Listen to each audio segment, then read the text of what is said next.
Now we have their criteria on the witty, ranked 1, 2, 3, 4, 5.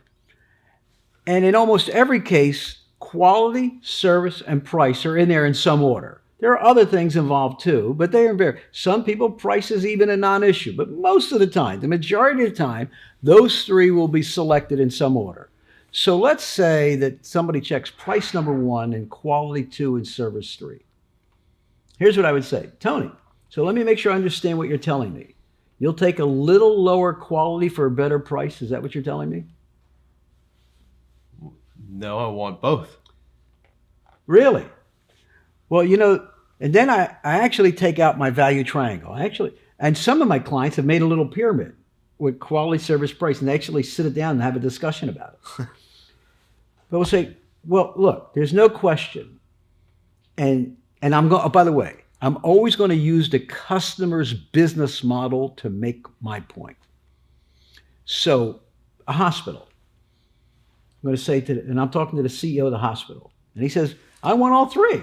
Not only do they want 2, they want all three. They want the service as well. They want great service, great quality, and the best price too. The whole thing, yeah. So, well, Mr. Hospital CEO, I want a private room, a big screen TV, the NFL package. I want a 24-hour nurse, and I want the best physician in the world on heart surgery because of my heart issues, and I want that for no more than the ward. Can I get that here? Of course not. Why not? I want them. I want the best quality and the best service, but the lowest price. Will I get that here at this hospital? The obvious answer is, of course not. So I go to a car dealership. The Escalade. The guy sells, let's say he sells Toyota Corollas and Cadillac Escalades. I want the Cadillac Escalade for the Toyota Corolla price. Will you give it to me? Of course not. No, why not? I go to London and stay at a hotel there where they have 2 restaurants. Mm-hmm. One is a superb restaurant with Albert Roux, kind of like the Wolfgang Puck of Europe, just brilliant. And I had Chateaubriand there and great bottles of wine with your mother, by the way. And the bill was $300-400, maybe more. It was maybe $500-600, but it was not cheap. The next night, I wasn't that hungry. We go to the other restaurant. And the other restaurant had a steak about this thick and about this big.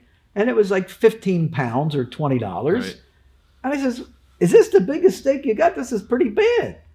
I said, I just got that great steak over at Albaruz. They says, yeah, but you paid a fortune for it. See, I wanted the bigger steak. They said, well, if you want a bigger or better steak, go over there. There's nothing that violates the value triangle. Yeah. I can get a bigger home for more money. I can get a big home with no insulation for less money. And this has to clue the person who wants all three to the fact if someone else says, yes, I could give you everything you want. It's impossible. Really devaluing them as a competitor. Look, simple. I can give you a 1/2-inch cube steak, 8 ounces, or a filet mignon at Ruth's Chris that's 2 inches thick. Yeah. Are you going to pay the same price? Of course not. Absolutely not. Absolutely not. Well, that's also true with the client. So I need to make the client understand. And here's what I'm going to say. My team, and this is now on a B2B sale especially, my team is going to have to make a decision on this value triangle about multiple times, sometimes 50, 60 times, putting your solution together, Mr. Client, and you have to tell me, because it's not my decision to make, if I can improve the quality and or the service, but it negatively impacts the price. Is that what you want me to do? Or do you want me to always have the price be the driver and then diminish either the service or the quality? Which is it? Wow. See, and here's the point. You need to have this conversation before you ever bring up the price. You notice this is a philosophical conversation. Yeah. We haven't talked about a price. We haven't talked about a solution. I'm asking philosophically what they want me to do. See, we don't have this conversation until after we quote a price. Now it's an objection to my price. There can't be any objection in this conversation. Right. You see, getting this information out up front is information. Waiting till the end is confrontation. And that's where salespeople get into so much trouble. When you go to the end and you're dealing with objections on price at the end, you've already presented your value proposition, and now you get an objection to your price. It becomes argumentative. It's a whole lot different than having this value triangle conversation before you hit them with your solution. Well, having this conversation, I feel real conditioned just naturally to be more quality and service driven than price driven. Now I'm going to use some examples. You know, somebody at BP thought that it was really a good idea by saving BP $500,000 by not having the shutoff valve on that deep well. What did it cost them? $100 billion for that $500,000 decision? Yeah. Huh? My procurement people, I want you to be thinking about that one. Right. And I'm going to use that example. Highest quality and lowest price, it's almost mutually impossible. It's just impossible to have both at the same time. Generally, the lowest price automatically guarantees the worst quality. That's why this whole best value vested outsourcing model is taking hold across the world. And I mean across the world, not just in the United States. Now, once I've done that, remember we said that we've got their criteria. Let's just say price, service, and quality. And he checks service number one. Let's just pick that. Well, your definition, no, let's take quality. Let's go back to Alba Rue's restaurant in the steak. Okay. What's your definition of quality in a meal? If you're going to a restaurant, what would be your definition of quality? Portion. Portion. Taste. Taste.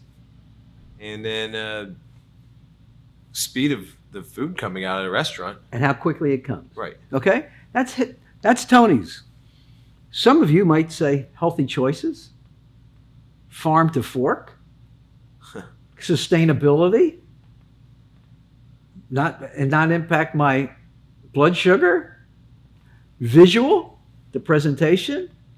The thing is, your definition and mine, and many of you, all of our definitions are different. Mm-hmm. I am not going to superimpose my definition of anything on the client. I need to get his definition. So we call this the 3D process. The first D is the witty itself. That's determining the client's criteria.